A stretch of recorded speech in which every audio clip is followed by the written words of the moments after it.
Yan guys, re-review ulit tayo. Bale, for women naman to, yung mga perfume. So, may mga girls dyan. Pwede yung panoorin to. Blind buy to guys, wala akong kalam-alam sa mga women perfume. To be honest. Pero most naman sa kanila, mabango kasi. Hindi, unlike sa men's perfume na masyadong matapang. Pag dun kasi, nagkamaligan talaga ng bili. Parang ano eh, wala na ligtas eh. So, sa women naman, parang most of them mga safe blind buys. As for my experience. So, let's go. Kakatapos ko lang din mag-review nung sa Marias. Ito naman guys from Florence. Mukhang maganda naman yung presentation nila pero sige, tignan natin to. Okay guys, buksan na natin yung parcel. Hindi niya masyadong balot. Unlike yung unboxing ko sa Marias na ayaw magpabukas. So, ulit mo balot. Mas maganda na yun guys, kaysa naman din natin yung package nyo. Basa. So, let's hope walang damage ng nabili natin sa Florence. So, tingin ko dalawa per box. So, ito lang ang laki. Kaya nilagay nila dito or sadyang malaki lang yung box nila. Dito natin.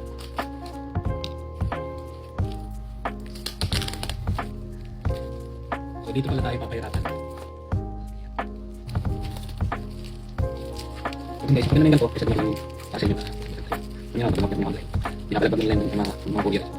Maganda naman guys. Yan. First ko pag meron ako. So, wala rin silang box. I'm not sure why. Pero, ang ganda ng bote nila.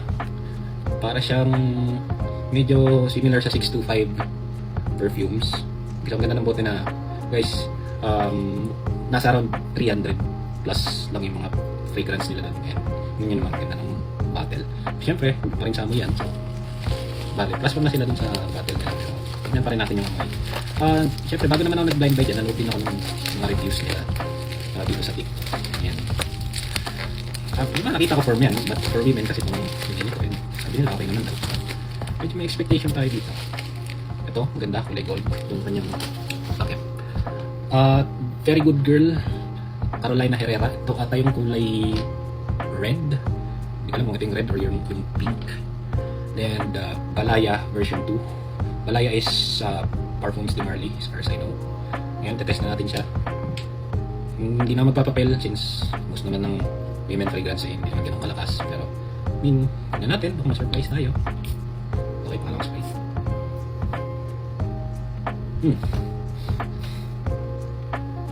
Ang bait nga ng amoy niya.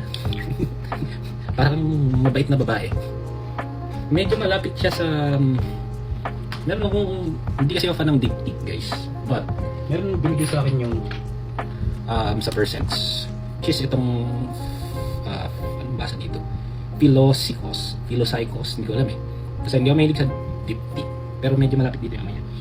Tignan natin. Konti lang. Malakas yung amoy. Yeah, medyo malapit kasi silang floral. I would say mas matapang lang yung pagka-floral nito. Pero ayun, siguro dito medyo parang good boy yung dating mo. Ito, good girl. So, medyo malapit yung DNA nila. Para sa akin hindi malapit sa inyo. Wala isang boy mo. Sabi ko lang namin ko. Next, very good girl. Day. Namin ko na dito yung good girl ng Scent Mix. Ito kasi may shampoo to eh. May shampoo. May bangong shampoo ng babae. Ito hindi ko alam. Nakita ko yung notes niya floral. Parang most naman sa women fragrance ay floral. So tingnan natin. Dito ko na lang i-spray sa lid. 1, 2, 3. Yan.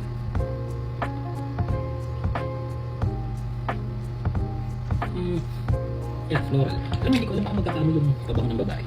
Kasi parang naamoy ko tong... Yep, tama nga ako. Naamoy ko tong flower bomb from Fragrance Lab to by the way. Flower bomb ng Victor Rolf and Rolf. So yun. Medyo malapit din yung amoy niya dito.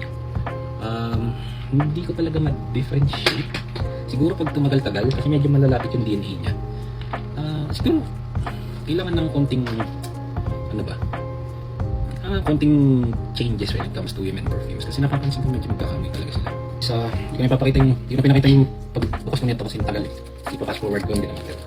So, last two from Florence. Yung isa dito unisex. Yung gusto natin. Siguro okay, isang daan na kung bote ko meron. Yun lang. Kita ko sa inyo yung picture na meron. Update. Bilang mga bottles natin per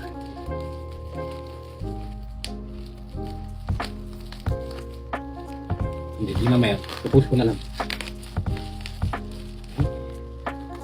Ito yung sinasabi ng unisex, which is Limatcha. Lilabo ata ito, itong Limatcha. Hindi ako sure comment nyo na lang kung mali ako. Yun yung alam ko. Tapos, Dylan Purple. Bali, gold din yung kanyang late. Pero ang gaganda nga talaga ng bote nila. To be honest, kakaiba na yung mga bote ng mga local ngayon. Kasi dati, mapapansin nyo, parang ito sa percents, no? Parang alam mo yun yung mga aficionado ng bote. Pero ngayon, mag-level up na yung mga local natin. It's good.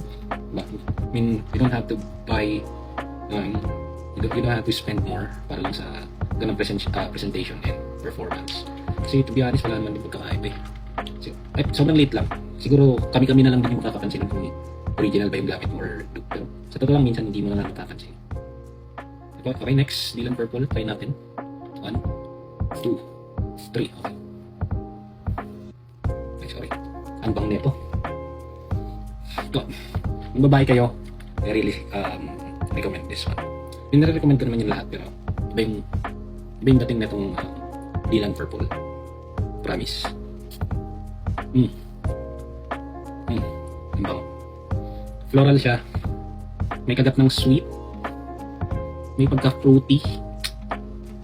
Pwede itong all around. Yun ang sabi ko dito. Pwede itong all around. Pwede mo siyang gamitin daily. Pwede mong gamitin sa mainit. Bahala ka kung gusto mong gawin. Siguro may masasabi yung hindi niya kaamoy. Pero medyo katumbas niya yung walang katapos ng iklat ng mga lalaki. Yung iklat. Purple. Medyo ganun tsaka ganun klaseng all around siya. So, I mean, wala masasabi ang bang. Yun lang. Okay, last. Bago natin napusin yung video. Ting Limatcha. Which is hindi ako sure. Pero ang pagkakalam ko, Lilabo ang pinagalingan nito, which is yung The Matcha at nila na perfume. Tignan natin kung may matcha nga siya. Pero baka matrauma na naman ako katulad ng Santal 33. By the way, biggest Santal 33 hater here. Kung mga Santal 33 ka, naamoy mo ba yung sarili mo? Okay. Hindi ko sure kung pressurized itong spray nila. Pero